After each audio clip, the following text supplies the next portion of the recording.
पड़ेगा, सामाजिक संगठनों से, धार्मिक संगठनों से ऊपर उठना पड़ेगा, उनको अपने समाज के प्रति अपने आप को समर्पित करना पड़ेगा। जब तक वो ऐसा नहीं करेंगे तब तक ये अत्याचार, अन्याय इस देश में चलता रहेगा और दोषी लोगों का हौसला हमेशा बढ़ा रहे। जो लोग इसमें दोष करते हैं, जो लोग हमारे लोगों के साथ अन्याय करते हैं, उनका हौसला बढ़ा हुआ रहा है, आज भी बढ़ा हुआ है। और अगर सामाजिक शक्ति को नहीं बढ़ाया गया तो उनका हौसला इसी प्रकार बढ़ता रहेगा। और आगे वाले दिनों में भी ये घटनाओं को रोकना जो समाज के हर व्यक्ति की जिम्मेदारी में आता है, हम सबकी जिम्मेदारी में आता है, ये जिम्मेदारी हमको ओन करनी पड़ेगी। जब तक हम ओन नहीं करेंगे तब तक ये घटना, ब्राह्मण की बेटी है, उसको सामाजिक आज़ादी मिली हुई है, सामाजिक उसके साथ में सपोर्ट है।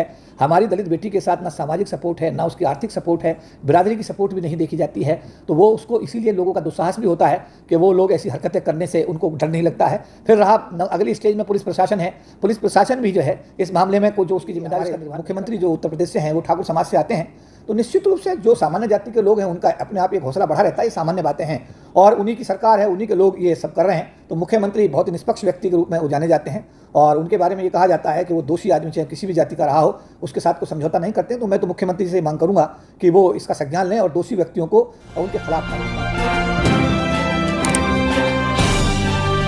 आप देख रहे हैं पब्लिक आवाज टीवी।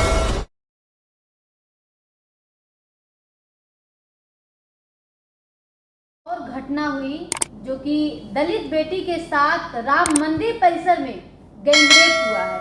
इसको कैसे देखते हैं सर कि एक राम मंदिर परिसर में जहां जिसकी पूरे देश में ही नहीं बल्कि विदेशों में भी जिसकी चर्चा हुई, एक बहुत बड़े स्तर पे इसकी चर्चा हुई और उसी में ऐसी जो है घटनाएं सामने आती है, इसको किसका जिम्मेदार मानते हैं? देखिए, निश्चित रूप से ये जो दूषित मानसिकता है SC/ST के प्रति और हमारे समाज की जो एकता एकजुटता, ये हमारे समाज की जो एकता और एकजुटता है वो उसका विखंडन जब होता है और जब हम लोग आपस में बढ़ते हैं तो हम अपनी सामाजिक शक्ति को जब खोते हैं।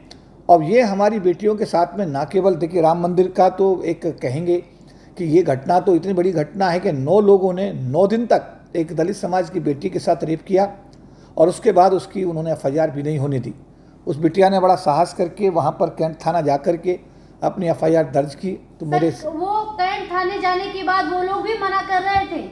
हाँ, वो मैं यही कह रहा हूँ कि जो संवैधानिक अधिकार हैं, कोई किसी के साथ रेप नहीं कर सकता, कोई आदमी किसी को थाने जाने से रोक नहीं सकता, लेकिन उसके बावजूद भी वहाँ पर ये सारी चीज़ें की गई हैं। तो ये निंदनीय भी है और इसमें हम उत्तर प्रदेश की सरकार से ये मांग भी करते हैं कि तुरंत, मुझे संज्ञान में आया तो 4 लोगों को अरेस्ट किया गया, बाकी 5 आदमी भी खुले घूम रहे हैं। उन लोगों को त्वरित कार्रवाई की जाए, उन लोगों को कानून के दायरे में ला करके उनको जेल भेजा जाए और जो हमारी बिटिया के साथ ये अन्याय अत्याचार हुआ उसके साथ न्याय किया जाए।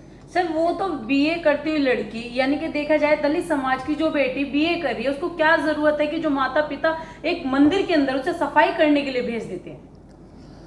देखिए, ये पारिवारिक परिस्थिति पर निर्भर करता है। कोई भी आदमी स्वेच्छा से तो ऐसा नहीं करना चाहता, लेकिन उस बिटिया की पारिवारिक परिस्थिति, क्योंकि हमारे समाज की, पूरे देश में जो सामाजिक आर्थिक स्थिति है वो बेहद खराब है। सामाजिक रूप में तो हम लोग कमज़ोर हैं ही, सर, स्थिति की बात जैसे आपने की कि घर की स्थिति खराब थी, लेकिन देखा जाए अगर ब्राह्मण की बेटी है, वो अपनी बेटी को बड़ा सेफली घर में ही रखते हैं। अगर देखा या कोई भी दिक्कत होती है तो माँ बाप निकल, हम एक ब्राह्मण की बेटी को अपने अनुसूचित जाति जनजाति समाज की बेटी के साथ में तुलना इसलिए नहीं कर सकते कि वो जो ब्राह्मण की बेटी है उसको सामाजिक आज़ादी मिली हुई है, सामाजिक उसके साथ में एक सपोर्ट है। हमारी दलित बेटी के साथ ना सामाजिक सपोर्ट है, ना उसकी आर्थिक सपोर्ट है, बिरादरी की सपोर्ट भी नहीं देखी जाती है।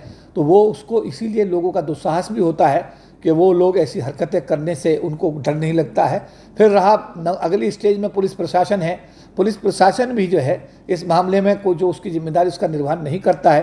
तो देश का जो ओवरऑल वातावरण है वो देश के गरीबों के हक में बिल्कुल भी नहीं है, विशेष रूप से अनुसूचित जाति जनजाति समाज के हक में तो बिल्कुल नहीं है। ऐसी स्थिति में मैं तो अपने समाज को यही आह्वान करूँगा, मैं तो सबसे ये निवेदन करूँगा कि आप सबके, एक डॉक्टर अम्बेडकर कह कर गए, भाई शिक्षित बनो, संगठित रहो और संघर्ष करो। अब आप पढ़ो, स्कूल जाओ, साथ साथ अपना संगठन को मजबूत करो और उसके साथ साथ आप लोगों को फिर अगर अन्याय होता तो उसके बारे में भी आप अपने संघर्ष को जारी रखिएगा। हम लोग जब बट जाते हैं, बटने के बाद में ये सारी चीज़ें जो है ना, इसकी परिणति के रूप में देखी जाती है। ना केवल ये आप अयोध्या की बात कर रहे हैं, पूरे देश में हमारे समाज की बेटियों के साथ, हमारे समाज के हर व्यक्ति के साथ अन्याय की चरम सीमा आप देख सकते हैं। जहाँ एक तरफ ये कहा जाता है योगी बाबा जहाँ पे हैं, बुलडोजर बाबा, उन्हें इस नाम से भी संबोधित किया जाता है, क्या योगी बाबा का डर नहीं रहा? देखिए, इस बात को समझिए, जब मायावती जी मुख्यमंत्री बनती हैं तो ऑटोमेटिकली अनुसूचित जाति समाज के लोग, जनजाति समाज के लोगों में एक कॉन्फिडेंस लेवल ऑटोमेटिकली बढ़ जाता है कि हमारे समाज की जो बेटी है वो आज हमारे प्रदेश की मुखिया बनी हुई है। ठीक है, आज के डेट के अंदर क्योंकि हमारे मुख्यमंत्री जो उत्तर प्रदेश से हैं वो ठाकुर समाज से आते हैं, तो निश्चित रूप से जो सामान्य जाति के लोग हैं उनका अपने आप एक हौसला बढ़ा रहता है। ये सामान्य बातें हैं और उन्हीं की सरकार है, उन्हीं के लोग ये सब कर रहे हैं। तो मुख्यमंत्री बहुत ही निष्पक्ष व्यक्ति के रूप में वो जाने जाते हैं और उनके बारे में ये कहा जाता है कि वो दोषी आदमी चाहे किसी भी जाति का रहा हो उसके साथ कोई समझौता नहीं करते हैं। तो मैं तो मुख्यमंत्री से मांग करूंगा कि वो इसका संज्ञान लें और दोषी व्यक्तियों को उनके खिलाफ कानूनी कार्रवाई करके जो भी मतलब उनको सज़ा हो सकती है उसको दिलाने में जल्दी से जल्दी अगर मान लिया इसमें वो अपनी जिम्मेदारी निभाएंगे तो निश्चित रूप से वो धन्यवाद के पात्र होंगे। सवाल ये है कि जो अगर दलित बेटी है उसको स्ट्रीम मीडिया पर नहीं दिखाया जाता कि दलित बेटी के साथ ये बलात्कार हुआ या राम मंदिर के अंदर हुआ। अगर मौमिता वाला केस देख लिया जाए कि जो बांग्लादेश में जो होता है कि मौमिता उसके साथ, तो लोग रोडों पर कैंडल मार्च निकालते हैं उसके लिए, न्याय की लोग यानी कि रोडों पर उतर पड़ते हैं इस तरीके से। यही मैं कहना चाहता हूँ, यही मेरा भी कहना यही है कि हमारे समाज में इन सब चीज़ों को हमको समझना होगा। समाज की बेटी चाहे वो बंगाल की हो, चाहे वो आपके राम मंदिर में सफाई कर रही हो, चाहे वो तमिलनाडु से हो, वो समाज की बेटी है, एससी समाज की बेटी है।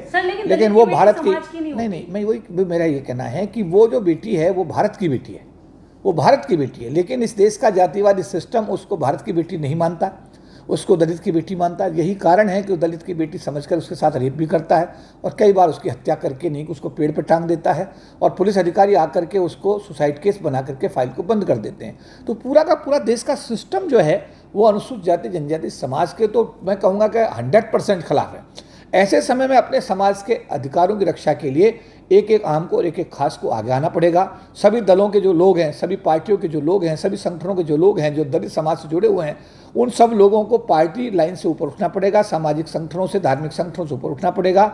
उनको अपने समाज के प्रति अपने आप को समर्पित करना पड़ेगा। जब तक वो ऐसा नहीं करेंगे तब तक ये अत्याचार अन्याय इस देश में चलता रहेगा और दोषी लोगों का हौसला हमेशा बढ़े रहे। जो लोग इसमें दोष करते हैं, जो लोग हमारे लोगों के साथ अन्याय करते हैं, उनका हौसला बढ़ा हुआ रहा है, आज भी बढ़ा हुआ है और अगर सामाजिक शक्ति को नहीं बढ़ाया गया तो उनका हौसला इसी प्रकार बढ़ता रहेगा और आगे वाले दिनों में भी ये घटनाओं को रोकना जो समाज के हर व्यक्ति की जिम्मेदारी में आता है, हम सबकी जिम्मेदारी में आता है। ये जिम्मेदारी हमको ओन करनी पड़ेगी। जब तक हम ओन नहीं करेंगे तब तक ये घटनाएं ऐसी होती रहेंगी। सर, ऐसी जब घटनाएं होती हैं तो कैंडल मार्च किया जाता है, उस पर बयानबाजी होती है, मीडिया में भी कभी कभी ज़्यादा हाईलाइट हो जाता है, सभी नेता हों चाहे सामाजिक कार्यकर्ता हों, सभी लोग अपनी अपनी बातें रखते, लेकिन आखिर ऐसा कब तक होता रहेगा? एक समय के बाद लोग चुप हो जाते, उस पर कोई कार्रवाई नहीं होती, फिर न्यायालय के भरोसे सौंप दिया जाता है। देखिए, मैं यही कहना चाहता हूँ कि ये प्रक्रिया जो जिसका हम जिक्र कर रहे हैं, प्रक्रिया यही है कि इसका समाधान जिस तरीके से वेस्ट बंगाल के अंदर हुआ, वहाँ पर उस बिटिया के लिए सारा देश में हाहाकार मच गया और ये वो बिटिया सामान्य समाज से थी, ये बिटिया अनुसूचित जाति समाज से है, इसलिए इसकी कोई आवाज़ नहीं है। इवन जो समाज अनुसूचित जाति समाज है वो भी इस आवाज़ को उठा नहीं रहा है। तो ये हम सबकी, ये हमारी एक कमज़ोरी और हमारी गलती के रूप में भी इसे देखा जा सकता है। हम सब लोगों को इस चीज़ को गंभीरता से लेना चाहिए। अगर सामान्य जाति के लोग अपनी बेटियों की रक्षा के लिए बंगाल को बंद कर देते हैं, पूरे देश में हाहाकार मचा देते हैं, तो हमें भी अपने अधिकारों के लिए अनुसूचित जाति जनजाति समाज के लोगों को एकजुट होकर के ऐसे अत्याचारों के खिलाफ हमको अपनी आवाज़ बुलंद करनी चाहिए, जिससे कि ये अत्याचार करने की कोई हिमाकत आने वाले समय में ना कर सके। सर, एक आखिरी